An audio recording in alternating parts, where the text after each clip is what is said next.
প্রিয় শিক্ষার্থীরা, আশা করি তোমরা ভালো আছো। অষ্টম সপ্তম শ্রেণীর ইংরেজি সামষ্টিক মূল্যায়ন অর্ধবার্ষিক পরীক্ষার প্রশ্ন নিয়ে আবারও হাজির হলাম। তোমরা ভিডিওটি দেখো, যে নতুন একটি ভিডিও তোমাদের পরীক্ষার জন্য খুবই গুরুত্বপূর্ণ একটি সাজেশন।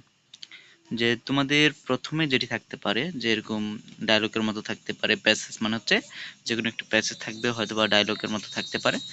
তো তোমরা এখানে দেখো যে এখানে দুজন ব্যক্তির কনভারসেশন হচ্ছে, যে এখানে একজন বলছে, hey Rahim, do you like my village? Rahim বলতেছে, very much, I really like the calmness here. Faria বলতে, that's true, okay let's go to our school. Raihan বলতেছে, that's great, I will love that. Faria বলতেছে, here is my school.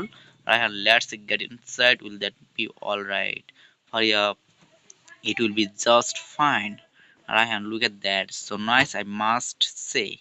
Faria, that's Tigi, my dear cousin. Don't you have one in yours? Ryan, we have a small one, a font you can say, and it is surrounded by a multi-storied school building. Faria, this our school garden. We all love that. Raihan, love it. Raihan, we have a teeny one too. Faria, so what do you like most about your school? Raihan, we have a huge library. Do you have a library? Faria, yes, but it's a small one. But you know what? Here one thing I don't like in the rainy season. Raihan, our school is next to a very busy road. The vehicles and their horns make me crazy also. It's very risky to cross the road. Hey, look how many birds. Haria, yeah, they nest in the nearby trees. Raihan, we don't have too many trees around our school, so unfortunate. Faria, let's go to the playground. Raihan, that's your playground. Where does it end? If we had such a big one in our school.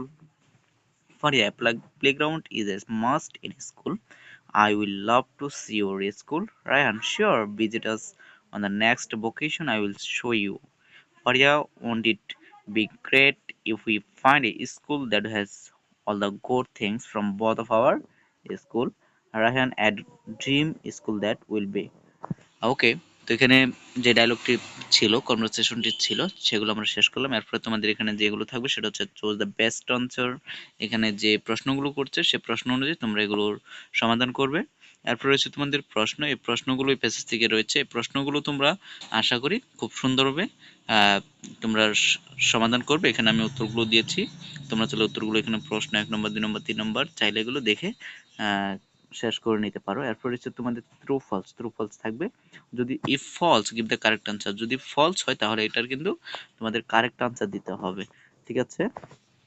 এরপরে তোমরা দেখতে পাচ্ছ যে এরপরে যেটি রয়েছে সেটা হচ্ছে রাইট ফ্রম অফ ভার্ব। যে ফারিয়ান, রাইহান, বি এর পরিবর্তে এখানে এম ইজ আর ওয়াজ জয়ার, এটা সেন্টেন্স অনুসারে এটি বলবে। এরপরে রাইট ফ্রম অফ ভার্বস, তারপর 5 নম্বর রয়েছে তোমাদের অ্যাপ্রোপ্রিয়েট প্রিপোজিশন বলবে। এরপরে 6 নম্বর রয়েছে তোমাদের following sentence in the past. এখানে পাস্ট অতীতকালের সেন্টেন্স কোনটা, প্রেজেন্ট মানে হচ্ছে present and first Kaler sentence কোনটি সেটি চিহ্নিত করতে হবে। এরপর 7 নম্বর রয়েছে তোমাদের সেন্টেন্স, যে অ্যাসার্টিভ সেন্টেন্স, ইন্টারোগেটিভ, এখানে যে ব্রেকেট দিয়ে দেওয়া হয়েছে এগুলো তোমাদের চেঞ্জ করে গ্রামার করে এগুলো শেষ করে নিতে হবে। তো এগুলোর যে উত্তরগুলো, তো যেখানে আমি উত্তরগুলো তোমাদের জন্য রেডি করেছি। 1 নম্বরে কি কি হবে, 2 নম্বরে কি কি হবে তোমরা এখানে সূত্ররূপে দেখতে পাচ্ছ। 3 নম্বর, 4 নম্বর, 5 নম্বর, 6 নম্বর, 7 নম্বর প্রশ্নের উত্তরগুলো খুব সহজে এখানে দেওয়া আছে তোমাদের জন্য। আজকের জন্য আজকের এই একটি ভিডিও, এরপরে পরবর্তী ভিডিও আর তোমাদের জন্য কালকে তোমাদের জন্য প্রকাশ করা হবে। আশা করি তোমরা ভিডিওগুলো দেখবে। আমার এই ভিডিওগুলো দেখার জন্য অবশ্যই তোমরা আমার চ্যানেলটি সাবস্ক্রাইব করে রাখো, বেল বাটনে ক্লিক করে রাখো, যেন আমার ভিডিওগুলো তোমরা প্রকাশ করার সাথে সাথে তোমরা পেয়ে যাও।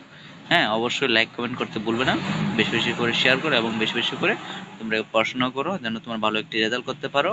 বেশি বেশিভাবে চর্চা করো যেন তোমাদের এই পড়াগুলো মনে থাকে। আর যেখানে যেগুলো দিয়েছে এগুলো অবশ্যই অবশ্যই তোমরা বেশি বেশি করে ভালোভাবে শেষ করবে। অবশ্যই কোনো কিছু না বুঝলে আমাকে অবশ্যই জিজ্ঞাসা করবে। ধন্যবাদ শিক্ষার্থী।